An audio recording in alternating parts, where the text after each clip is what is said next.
डरने का नहीं भाई, क्वेश्चन सॉल्व करने का। साइक्लोट्रॉन इंपॉर्टेंट टॉपिक है जेई का, तो इसको मिस नहीं करने का। और थैंक यू सर कि सर की हेल्प से इस टॉपिक को हम लोग समझेंगे, और मैं भी समझूंगा, आप भी समझो। मैं समझ चुका हूँ, आप भी समझ जाओ यार, मज़ा आएगा, ठीक है ना। तो साइक्लोट्रॉन एक डिवाइस होता है जिसका हम यूज़ करते हैं चार पार्टिकल्स को एक्सेलरेट करने के लिए। अब मान लो भाई आप हो, ठीक है ना, आपको कोई एक ए पॉइंट से बी पॉइंट में जाने के लिए बोले, और एकदम तो आप तो ऐसा है नहीं कि भैया नॉन बायोलॉजिकल तो आप हो नहीं कि उड़ के चल जाओगे, ठीक है ना। आप लोग को भी एक्सेलरेशन करना पड़ेगा, जाना पड़ेगा ना। सेम वही होता है कि चार पार्टिकल का एक्सेलरेशन करते हैं इसमें, ठीक है ना।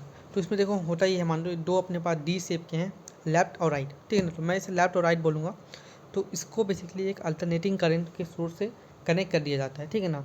अब हमने मान लिया कि जो लेफ्ट साइड है, क्या लेफ्ट साइड, तो लेफ्ट ऑरेंज येलो क्या बोलते हैं, येलो, हल्का येलो कैसे भी दिख रहा है, ठीक है ना। मान लिया हमने कि भैया इस पार जो लेफ्ट साइड हमने चार्ज क्यू है, ठीक है ना। तो सिंपल सी बात है, इसी में फिर पॉजिटिव आ जाएगा उस साइड, और राइट साइड में नेगेटिव आ जाएगा, ठीक है ना। और इलेक्ट्रिक फिर हम लोग का राइट साइड चल जाएगा। और साइक्लोट्रॉन में फिर हम लोग देखेंगे कि साइक्लोट्रॉन में फिर देखने को ये मिलेगा कि अब अगर क्यू चार्ज आ गया है, तो क्यू चार्ज फिर लेफ्ट राइट वाले में जाने के लिए होगा, ठीक है ना। ये एरो दिख रहा है ना, वो फिर राइट साइड में जाने के लिए होगा, ठीक है ना। एक्सलेशन करेगा, तो फिर राइट साइड में पहुंचा। अब राइट साइड में जैसे पहुंचेगा, इलेक्ट्रोमैग्नेटिक फील्ड है इन साइड में। अब भाई अगर मैग्नेटिक फील्ड है, तो हमने क्या पढ़ा था कि कोई भी चार्ज पार्टिकल मैग्नेटिक फील्ड में अगर जाता है तो एक सेमी सर्कुलर लूप कंप्लीट करता है। तो ये भी भाई यहाँ पर एरो से सेमी सर्कुलर लूप देख लीजिएगा, कंप्लीट करेगा।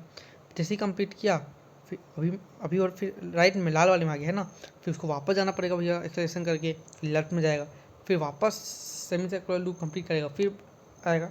एक चीज़ नोटिस करो, उसका रेडियस है वो बढ़ रहा है, क्यों? क्योंकि उसका वेलोसिटी बढ़ रहा है, ठीक है ना। वी बढ़ता है तो वी बढ़ता है तो आर भी इंक्रीज़ होता है, ठीक है ना। तो बस तीन चीज़ याद रखना है सब बोले। पहला फ्रीक्वेंसी याद करो, तो फ्रीक्वेंसी याद रखना है, तो फ्रीक्वेंसी होता है 1/t, ठीक है ना, 1/t। तो फॉर्मूला क्या होता है, टी का होता है 2πm/b/q, तो बन जाएगा फॉर्मूला फ्रीक्वेंसी का। पहला नंबर ग्रीन कलर का दिख रहा होगा। सेकंड में आर मैक्सिमम याद रखना है, तो आर का फॉर्मूला तो याद ही है अपने को, mb/bq, ठीक है ना। और तीसरा गाइस, एक रिवोल्यूशन में वो क्या होगा, एक रिवोल्यूशन में चार्ज का क्या होगा, तो वो फॉर्मूला को याद रखना है। तो एक रिवोल्यूशन में का फॉर्मूला है 2 × QV, आई थिंक सभी लिखना चाहते हैं अभी, ठीक है ना, ये याद रखना है।